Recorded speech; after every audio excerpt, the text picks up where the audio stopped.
Hello viewers, আমি সৌম্য আর তোমরা দেখছো life changing magic of numbers. আজকের আমি ভিডিওতে তোমাদের জন্য নিয়ে এসেছি রিজনিংয়ের অন্তর্গত ভেন ডায়াগ্রাম। কথা দিলাম এই ভেন ডায়াগ্রামের উপর যে ভিডিওটা আমি দেব বা যে ক্লাসটা তোমরা পাবে সেটা আজ অবধি পাওয়া তোমার বেস্ট ক্লাস হবে। সো আর অপেক্ষা না করে শুরু করব। তার আগে আর একটা কথা, তুমি যদি আমার চ্যানেলে নতুন হয়ে থাকো তাহলে সাবস্ক্রাইব করে দাও। সাবস্ক্রাইব করার পরে বেল আইকনটা থাকবে পাশে, সেটা প্রেস করে দাও যাতে পরবর্তী আমার যাবতীয় নোটিফিকেশান তুমি পেয়ে যাও। আর তার পাশাপাশি লাইক, শেয়ার, কমেন্ট অবশ্যই করো। ভেন ডায়াগ্রাম শুরু করার আগে কিছু বেসিক জিনিস আমাদেরকে জেনে নেওয়াটা একেবারেই প্রয়োজন। বেসিক জিনিসগুলো আমি বলি একে একে। ওকে, দুটো সেটের সেট বলতে কী বোঝাই? দুটো সেটের সেট বলতে বোঝাই এ ইন্টারসেকশন বি। এটাকে আমরা যদি ছবি হিসাবে যদি দেখতে চাই, ছবি হিসাবে দেখলে এরকম অনেকটা দেখাবে। ধরো এটা একটা সেট, এটার নাম দিলাম আমি এ, আর এটা একটা সেট, এটার নাম দিলাম আমি বি। তবে এই এই যেখানে আমি ইন্টারসেকশন কথাটা দেখিয়েছি, এই ইন্টারসেকশন কথাটার অর্থ হলো এই দুটো সেট পরস্পরকে কোথায় ছেদ করছে, এই পোর্শনটা হচ্ছে ইন্টারসেকশন পয়েন্ট। ওকে, এই পোর্শনটা হচ্ছে ইন্টারসেকশন পয়েন্ট। কি বললাম? ইন্টারসেকশন পয়েন্ট বা ইন্টারসেকশন এরিয়া। ওকে, আচ্ছা, এটা এক নম্বর গেল। দু নম্বর আমরা দেখব, দু নম্বর হচ্ছে দুটি সেটের সংযোগ সেট, বা আমরা এটাকে বলবো ইউনিয়ন, দুটি সেটের ইউনিয়ন। এই ইউনিয়নকে আমরা সচরাচর এরকম ইউ বলে আর কি ডিনোট করে থাকি, যদিও এটা সেভাবে ইউ বলা যায় না এটাকে, এটা ইউনিয়নের সাইন। তো যদি আমরা এটাকে ছবি হিসেবে দেখতে চাই, তাহলে ছবি হিসেবে দেখতে চাইলে আমরা কিভাবে দেখব এটাকে? ধরে নিলাম একই রকমভাবে এটা একটা এ সেট এবং এটা হয়তো বি সেট। এটা এ সেট, এটা বি সেট। ইউনিয়ন মানে বোঝাই পুরোটাই, এই পুরো সেটটা, কোনো পোর্শনই ফাঁকা থাকবে না। এ সেটের পুরো অংশ এবং বি সেটের পুরো অংশ, এখানে কোনো ইন্টারসেকশন পয়েন্ট নেই, এটা পুরোটাই কিন্তু ইউনিয়নের মধ্যে পড়বে। পুরোটাই এ সেট এবং বি সেট পুরোটাকে আমরা বলবো ইউনিয়ন। ওকে, এই ক্ষেত্রে আমরাকে কি বললাম? এটাকে আমরা বললাম ইউনিয়ন। ওকে, এরপরে 3 নম্বরে আসছে দুটি সেটের প্রতিসম পার্থক্য বলতে আমরা কি বুঝি সেটাকে দেখে নেব। দুটি সেটের প্রতিসম পার্থক্য, এটাকে আমরা কি বলে থাকি? এটাকে আমরা বলে থাকি সিমেট্রিক ডিফারেন্স। ব্যাপারটা কি? যদি এ এবং বি দুটো সেট হয়, যদি আমি ছোট করে আঁকছি, ওকে, এ এবং বি, এটা এ সেট, এটা বি সেট, যদি দুটো সেট হয় তাহলে এটার প্রতিসম পার্থক্য কোনটা থাকবে? এটার প্রতিসম পার্থক্য থাকবে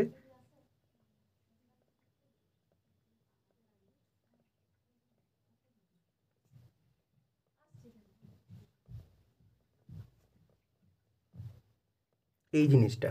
ওকে, এইটা থাকছে প্রতিসম পার্থক্যের মধ্যে এটা পড়বে। এটাকে আমরা কি বলবো? এটাকে বলবো সিমেট্রিক ডিফারেন্স। ওকে, কি বলবো এটাকে? Symmetric difference. Symmetric difference. Okay, এরপরে আমরা দেখব পূরক সেট। অ্যাকচুয়ালি আপেক্ষিক পূরক সেট বলতে আমরা কি বুঝি আমরা সেটাকে দেখে নেব। ওকে, আপেক্ষিক পূরক সেট বা রিলেটিভ কমপ্লিমেন্টকে আমরা এভাবে ডিনোট করে থাকি। তো যাই হোক, এটা মানে কীরকম ছবি হবে বা কীরকম দেখতে হবে সেটা একবার দেখে নেওয়া যাক। ব্যাপারগুলো আর কিছু না, ব্যাপারটা হচ্ছে বেসিকটাকে ক্লিয়ার করে নিতে হবে। হয়তো এগুলোর থেকে কখনোই প্রশ্ন পড়বে না, তবে বেসিক ক্লিয়ার করার জন্য এই জিনিসটা খুব প্রয়োজন আর কি। তাহলে রিলেটিভ কমপ্লিমেন্টের ক্ষেত্রে কি আমরা দেখব? এই পোর্শনটা,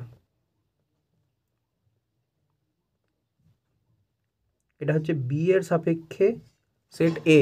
ওকে, এটা যদি সেট এ হয় এবং এটা যদি বি হয়, তাহলে সেক্ষেত্রে কি বি এর সাপেক্ষে এর পূরক সেট, মানে আপেক্ষিক পূরক সেট, এটাকে আমরা কি বলবো? আপেক্ষিক পূরক সেটকে আমরা কি বলবো? Relative complement. বুঝতে পারলাম? ওকে, নেক্সটের দিকে আবার যাওয়া যাক। এর পরবর্তী ব্যাপারটা যে ইউ এর সাপেক্ষে এর পরম পূরক সেট, সেটাকে আমরা এইভাবে ইন্ডিকেট করে থাকি বা ডিনোট করে থাকি। যদি আমি ছবিটাকে দেখে নিই তাহলে ছবিটা অনেকটা এরকম হবে। আমরা পূরক মানে যেটা পরম পূরক সেট, এটার মানে হচ্ছে অ্যাবসলিউট কমপ্লিমেন্ট। যদি এটা একটা পুরোটা যদি ইউ মানে হচ্ছে এখানে ইউনিভার্সাল ব্যাপারটাকে ধরে নিতে হবে, মানে পুরো ব্যাপারটা। এটা যদি আমার একটা পুরো খাতা হয় বা এটা একটা আমার পুরো এরিয়া, এটার মধ্যে এটা একটা সেট এ এবং এটা একটা সেট বি, ওকে, এটা এ সেট এবং এটা বি সেট। তবে এই ক্ষেত্রে শুধুমাত্র এ সেট ছাড়া, তবে কি এখানে আমরা শুধুমাত্র এ সেট ছাড়া বাকি যে সেটটা পাবো, মানে বাকি পোর্শনটা, মিনিট আমি এঁকে নিই, এখানে এ সেট ছাড়া, হ্যাঁ, এ সেট ছাড়া বাকি যে সেটটা পাবো আমরা, ওকে, মানে পুরোটাই, সেটাকে আমরা বলবো ইউ এর সাপেক্ষে এ এর পরম পূরক সেট। আশা করছি বোঝাতে পারলাম এই ব্যাপারটা,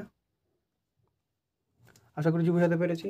এটাকে আমরা ইংরেজিতে কী বলবো? এটাকে আমরা ইংরেজিতে বলবো অ্যাবসলিউট কমপ্লিমেন্ট।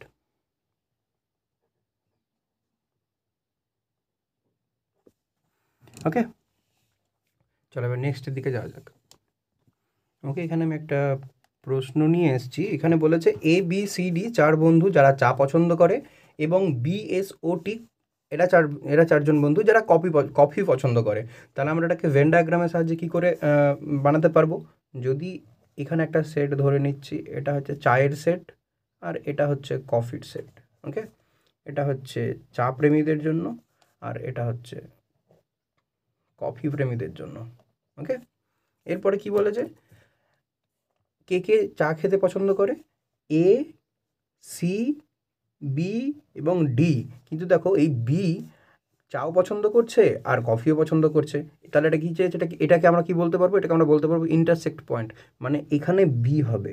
দেখো এটা এই চায়ের সেটের মধ্যে এ বি সি ডি এই 4টাই পড়ছে এই পুরো সেটটার মধ্যে। আবার যদি আমি দেখি কফির সেট, তাহলে বি এস ও টি, দেখো এই সেটের মধ্যে বিটাও পড়ছে। তাহলে আমরা এই পয়েন্টটাকে বলবো ইন্টারসেকশন পয়েন্ট। এই ইন্টারসেকশন পয়েন্টটাই অ্যাকচুয়ালি এটাকে আমরা বিকে, তাহলে আমরা কি করব? চা এবং কফি বিকে দুটোই দিতে হবে, কারণ ও দুটোই পছন্দ করে আর কি। তো যাই হোক, এই বি পড়ছে ইন্টারসেকশন পয়েন্টের মধ্যে। যদি এভাবে বলে যে ভেন ডায়াগ্রাম কীভাবে প্রকাশ করবো, তাহলে আমরা বলবো যে ভেন ডায়াগ্রামকে আমরা এইভাবেই প্রকাশ করবো, ওকে। এটা বি কী করছে? বি কিন্তু ইন্টারসেক্ট পয়েন্টে থাকবে, এটা মনে রাখবে, ওকে। চলো আবার নেক্সটে যাই। আরেকটা কথা, নেক্সটে যাওয়ার আগে আমি আরেকটা কথা বলে নিতে চাই। যেমন এখানে বি শুধুমাত্র বি চা এবং কফি দুটোই পছন্দ করে, তাহলে এখানে তো অনেক সময় প্রশ্ন থাকতে পারে যে শুধুমাত্র চা কতজন পছন্দ করে? শুধুমাত্র চা তাহলে পছন্দ করবে কতজন? 3জন।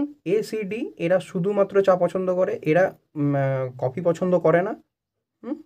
আর শুধুমাত্র কফি কতজন পছন্দ করে? এই 3জন। এস ও টি এরা চা পছন্দ করে না, ওকে, বোঝাতে পারলাম এই পুরো সেটটা। মানে চায়ের সেটের থেকে এই বিয়ের পোর্শনটুকুটা বাদ, মানে ব্যাপারটা অনেকটা এরকম দেখাবে। এটা হচ্ছে চা প্রেমীদের সেট, এটা হচ্ছে এ সি ডি, আর এইটা হচ্ছে কফি প্রেমীদের সেট। মানে ইন্টারসেক্ট পয়েন্টটাকে যদি বাদ দিয়ে দেওয়া হয় তাহলে এরকমই দেখাবে। এটা হচ্ছে কেবলমাত্র চা, অনলি টি, আর এটা অনলি কফি, ওকে। আশা করছি ব্যাপারটা আমি বোঝাতে পেরেছি। ও কেটে গেছিলো, সরি। আশা করছি ব্যাপারটা আমি বোঝাতে পেরেছি। এইটা শুধুমাত্র চায়েদের জন্য আর এটা শুধুমাত্র কফিদের জন্য। আচ্ছা ঠিক আছে, এরপরে তো দুটো সেট নিয়ে দেখলাম। এরপরে যদি তিনটে সেট থাকে তখন আমরা কি করব? আচ্ছা, এবার কফির সঙ্গে আমি গ্রিন টিও অ্যাড করে নিই, ওকে, গ্রিন টি। চলো আমি প্রশ্নটা লিখি, ওকে। চলে এসেছি। 3টে সেট এখানে হচ্ছে চা, কফি এবং গ্রিন টি। তো চা পছন্দ করে এই এবিসি, কফি পছন্দ করে এরা সি ডিই এবং গ্রিন টি পছন্দ করে এই 3জন সিপিও।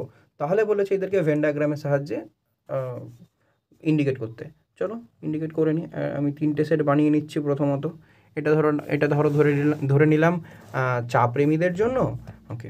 এটা ধরে নিলাম কফি প্রেমীদের জন্য, আর এটা ধরে নিলাম গ্রিন টি প্রেমীদের জন্য, ওকে। এরপরে একটা জিনিস তুমি দেখো, এখানে একটা কিন্তু আমি কমন পাচ্ছি। একটা কমন পাচ্ছি মানে এই সি চাও পছন্দ করে, কফিও পছন্দ করে, আবার গ্রিন টিও পছন্দ করে।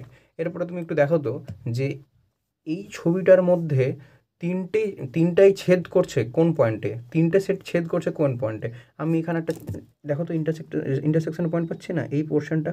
তাহলে আমি বলতে পারি এই পোর্শনটুকুটা যেটা আমি এখন ইন্ডিকেট করলাম সেটা শুধুমাত্র সি এর পোর্শন হবে, এখানে শুধুমাত্র কেবলমাত্র সি থাকবে, বলতেই পারি।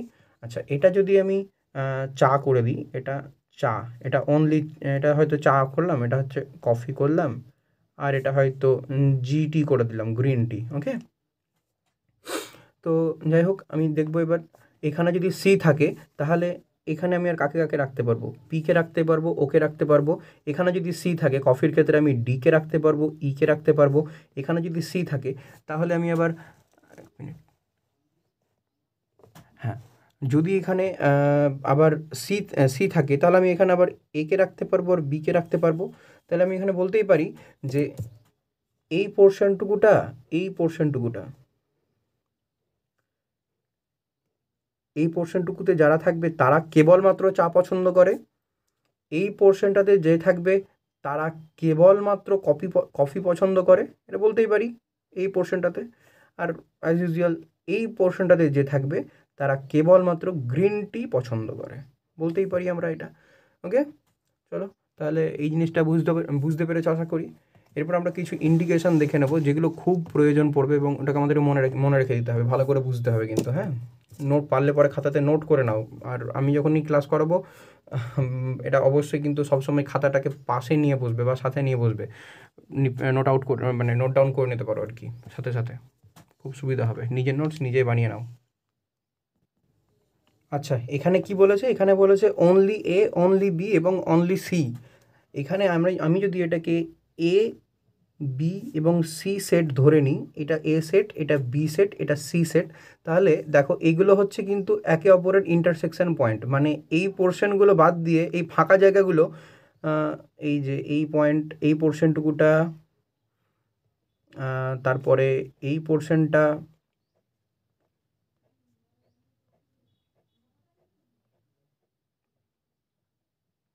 তারপরে এই পোর্শনটা,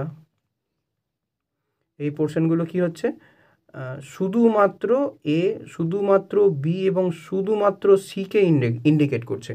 মাঝের ইন্টারসেক্ট পয়েন্টগুলো কিন্তু অবশ্যই বাদ, বুঝতে পেরেছি। আচ্ছা, এরপরে যদি আমি বলি বোথ এ এবং বি, মানে তিনটা সেটের মধ্যেই সব অবভিয়াসলি আর কি। এবার যদি বলি শুধুমাত্র এ এবং বি যদি সেট থাকে তাহলে সেটাকে আমরা কীভাবে ইন্ডিকেট করব, ওটাকে ইন্ডিকেট করার প্রসিডিউরটা একটুখানি দেখে নিই আমরা। এটা যদি সেট এ হয়, এটা যদি সেট বি হয়, এটা যদি সেট সি হয়, তবে সেক্ষেত্রে আমাকে কি বলেছে, এখানে বলেছে কিন্তু দুটো set, only A and B. তাহলে বোথ অনলি বললাম, বোথ এ অ্যান্ড বি, তাহলে আমি কিন্তু সিটাকে আর ধরবো না। এখানে সি সেট আছে বলে আমি এটা কিন্তু আর মনে কিছু করবো না। আমি তাহলে ধরবো কি, শুধুমাত্র এ এবং বি বলতে আমি এই পোর্শনটুকুটা ধরবো। ওকে, আচ্ছা, এরপরে আরও একটা হয়, এরপরে হয় both A and B but not C. যদি এটা বলে, এটাকে আবার অন্যভাবেও বলতে পারে, only both A and B together. এই কথাটা কিন্তু খুব ভালো করে মনে রাখবে আর কি। হ্যাঁ, এটা আর কি ডিফারেন্ট, 2 নম্বরটার থেকে এটা কিন্তু ডিফারেন্ট অবভিয়াসলি। আমি লিখছি এটাকে। ওকে, চলো আমরা চলে এসেছি এটাতে।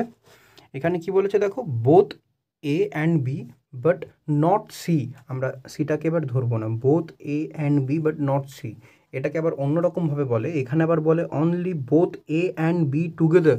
এখানে আমরা বিতে কী লিখেছিলাম দেখো, both A and B, but এখানে অনলি কথাটা যোগ হয়েছে, এই অনলি কথাটা যোগ হয়েছে। তখনই কিন্তু যদি, মানে এটা খেয়াল রাখবে, এটা কিন্তু 2 এবং 3 নম্বরের মধ্যে এটা কিন্তু পার্থক্য।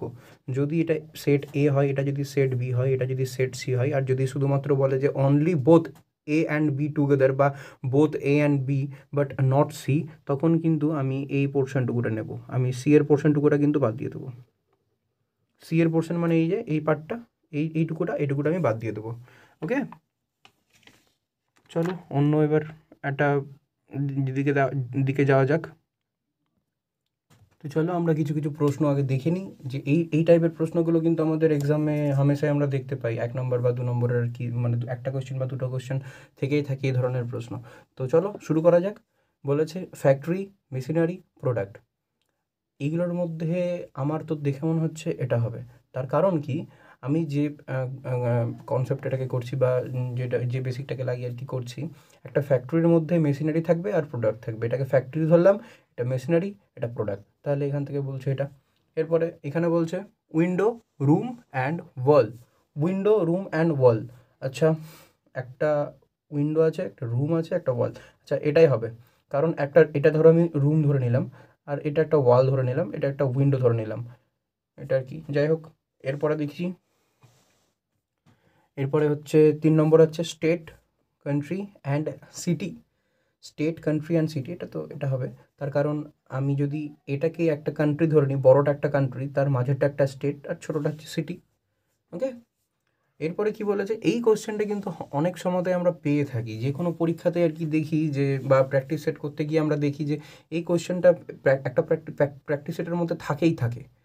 তো এটাকে কি করব? টিচার বলেছে, গ্র্যাজুয়েট বলেছে, আর প্লেয়ার বলেছে। টিচার, গ্র্যাজুয়েট এবং প্লেয়ার। দেখো, যে টিচার সে, তাকে কিন্তু গ্র্যাজুয়েট হতেই হবে। ওকে। আর একজন প্লেয়ার গ্র্যাজুয়েট হতেও পারে, নাও হতে পারে।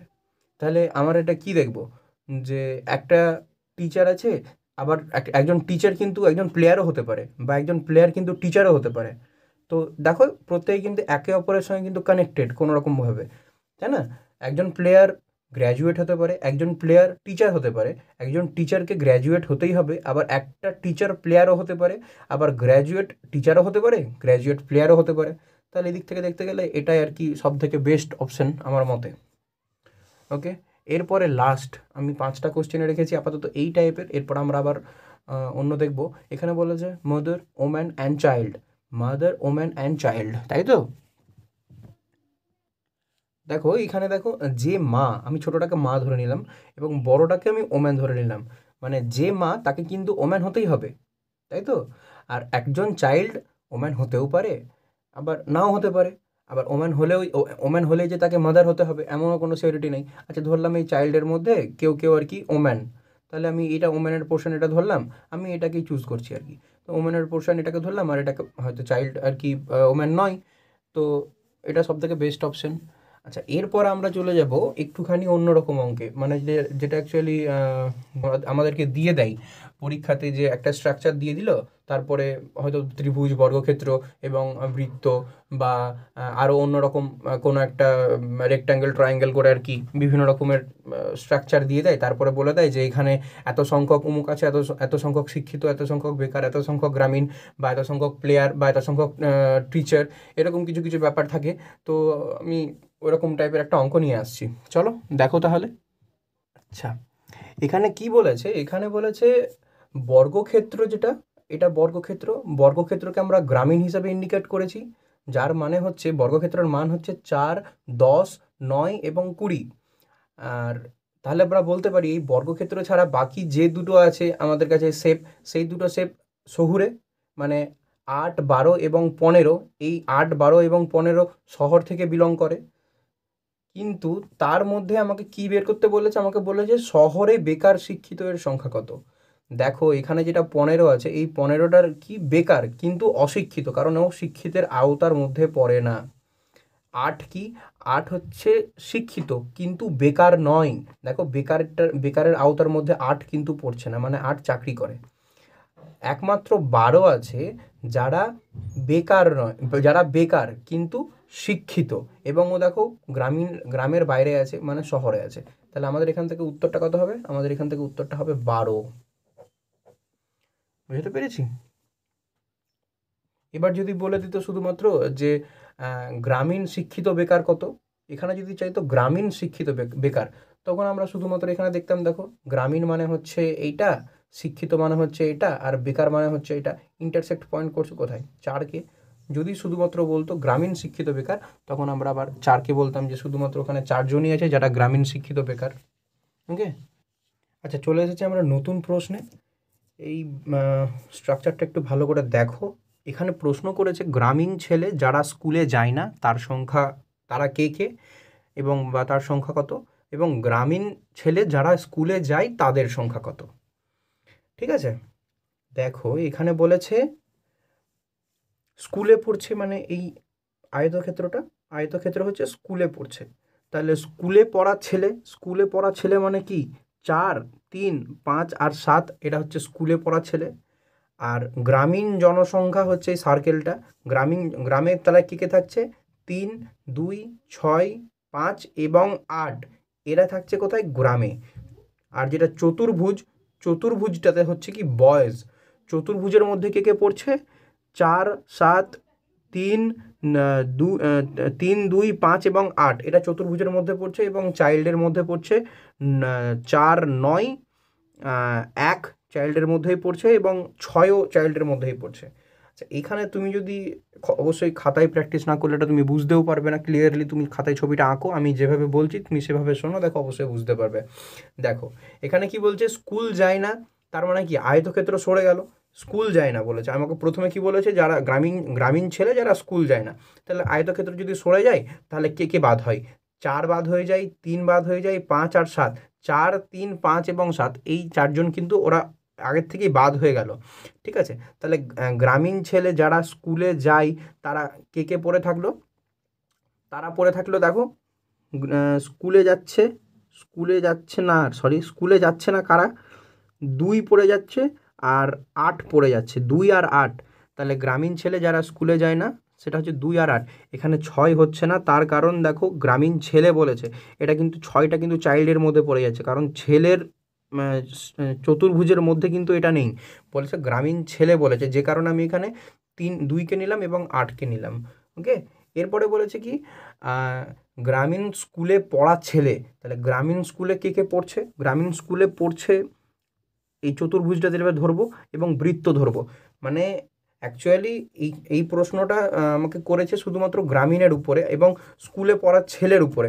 আমি এখানে যে চাইল্ড মানে যে ত্রিভুজটা আছে সেটাকে কিন্তু আমি যদি ওমিট করে দিই, নিজের মনে মনে যদি আমি এটাকে না ধরি, তাহলেও কিন্তু কোনো সমস্যা নেই। যদি আর কি পরবর্তীতে আরও কোনো প্রশ্ন দেয় যে চাইল্ডের সংখ্যা কত অমুক তুসুক, সেই জন্য আর কি প্রশ্নটা দেওয়া, তো আমি পেজের স্ট্রাকচারটা তুলে নিয়েছি, প্রশ্ন এই দুটোই ছিল। তো যাই হোক, এখানে কি বলেছে, গ্রামীণ ছেলে যারা স্কুলে যায়, দেখো গ্রামীণ জনসংখ্যার মধ্যে পড়ছে 3 এবং 5 এবং স্কুলেও যাচ্ছে এইরাই, এই 3 আর 5 দেখো। আর গ্রামের মধ্যে তো এরা 4 আর 7 তো গ্রামে পড়ছে না, কারণ বৃত্তের বাইরে। তাহলে গ্রামে কে কে পড়ছে, 3 পড়ছে আর 5 পড়ছে। খাতায় অবশ্যই ছবিটা আঁকো, ছবিটা এঁকে বোঝার চেষ্টা করো। আমি বলছি, আমার বলার সাথে তুমি তোমার খাতাতে প্র্যাকটিস করো, লেখো, তাহলে কিন্তু অবশ্যই তুমি বুঝতে পারবে, আদারওয়াইজ কিন্তু বুঝতে পারাটা একটুখানি চাপের হয়ে দাঁড়াবে। আচ্ছা, তো নতুন প্রশ্ন আবার নিয়ে আসলাম। এখানে বলেছে গ্র্যাজুয়েট স্টুডেন্ট, এটাকে আমরা ত্রিভুজ দিয়ে ইন্ডিকেট করছি। 12th পাস স্টুডেন্ট, যেটাকে এই সার্কেল দিয়ে আমরা ইন্ডিকেট করছি। এবং প্রিপেয়ারিং ফর গভর্নমেন্ট জবস, এটাকে আমরা রেক্টাঙ্গল দিয়ে ইন্ডিকেট করছি। তো যারা গ্র্যাজুয়েট স্টুডেন্ট তারা তো অবশ্যই 12 পাস করে গেছে, তো আমি এটাকে ইগনোর করে যাব, মানে 12 পাসটা আমি আর ধরবো না। আমি এখানে ধরে নেবো আমার দুটোই সেট দেওয়া আছে, একটা হচ্ছে গ্র্যাজুয়েশন স্টুডেন্টের সেট, একটা হচ্ছে প্রিপেয়ারিং ফর গভর্নমেন্ট জবসের সেট। ওকে, এই 12 পাস মানে 12 পাস ব্যাপারটা ভুলে যাব, 70 আছে ঠিক আছে বুঝলাম, কিন্তু 12 পাস ব্যাপারটা ভুলে যাব। তাহলে কি আমার এখানে প্রশ্ন করেছে কি, এখানে আমার প্রশ্ন করেছে কতজন ছাত্র সরকারি চাকরির জন্য প্রিপেয়ারিং নিচ্ছে আর কি, মানে প্রিপারেশান নিচ্ছে। যাই হোক, লেখাটা একটু ভুল হয়েছে, এটা প্রিপারেশান হবে, হ্যাঁ প্রিপারেশান নিচ্ছে। তো যাই হোক,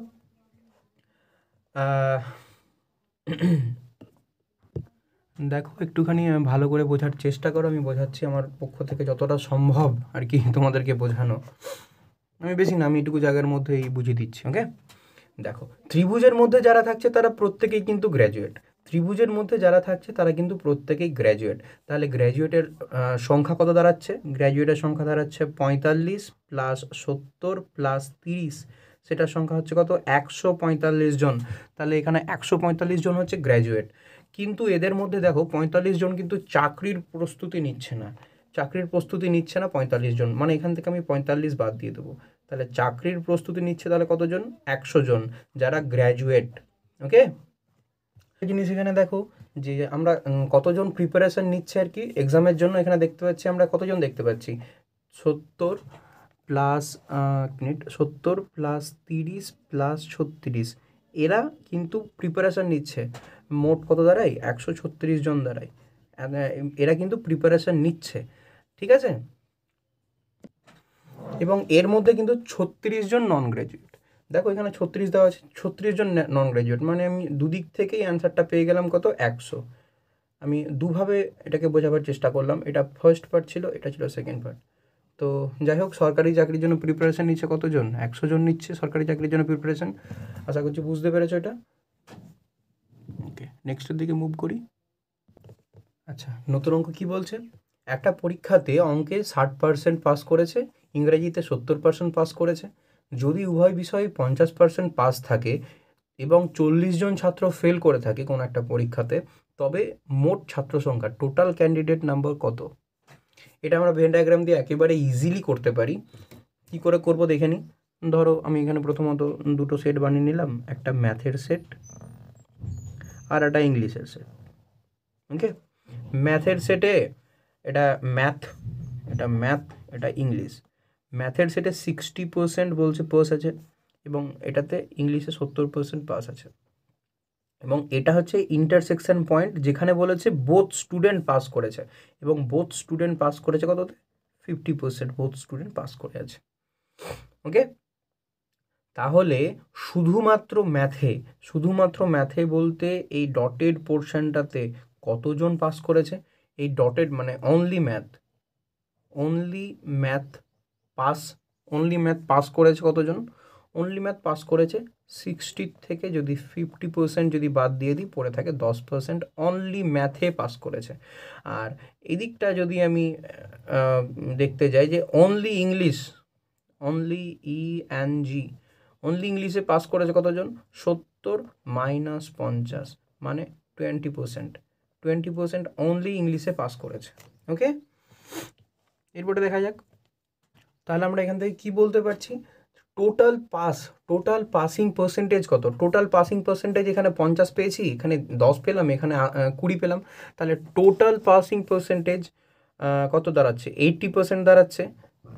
এবং এটা টোটাল স্টুডেন্টের মধ্যে কোনো না কোনো বিষয়ে পাস করেছে, ঠিক আছে? বোথ সাবজেক্টে পাস করেছে কিনা বলতে পারছি না, কোনো না কোনো বিষয়ে কেউ না কেউ পাস করেছে 80%। তাহলে আমি এখান থেকে ক্লিয়ারলি বলতেই পারি মোট স্টুডেন্টের উপরে ফেল করেছে কতজন? এখান থেকে 100 থেকে 20% বাদ, 80% বাদ, তাহলে 20% ফেল করে গেছে বোথ সাবজেক্টে 20% ফেল করে গেছে, তাই তো? এবং আমরা এখানে দেখেছি যে এই 20% ইমপ্লাই করছে কাকে? এই 20-কে, মানে 20% ইমপ্লাই করছে এই 40-কে, কারণ এখানে বলেছে 40 জন ফেল করেছে, আর আমি এখানে পেলাম টোটাল ফেলের সংখ্যা হচ্ছে 40। তাহলে যদি আমরা এখানে যদি 20-র জন্য যদি 40 পাই, তাহলে এটা কত? এটা হচ্ছে ইন্টু 2, ডবল হয়েছে। তাহলে আমরা দেখবো যে টোটাল 100% যদি স্টুডেন্ট হয় তাহলে কত হবে? এর ডবল হবে 200। তাহলে আমরা এখান থেকে বলতেই পারি যে টোটাল স্টুডেন্টের সংখ্যা হচ্ছে 200 জন। মানে যদি হোক, এই গেল আজকের অ্যানালাইসিস। আশা করি ভিডিওটা অবশ্যই তোমরা লাইক করবে, শেয়ার করবে, এবং চ্যানেলটাতে যদি নতুন হয়ে থাকো তাহলে অবশ্যই কিন্তু আমার এই চ্যানেলটা সাবস্ক্রাইব করে নিও। ধন্যবাদ।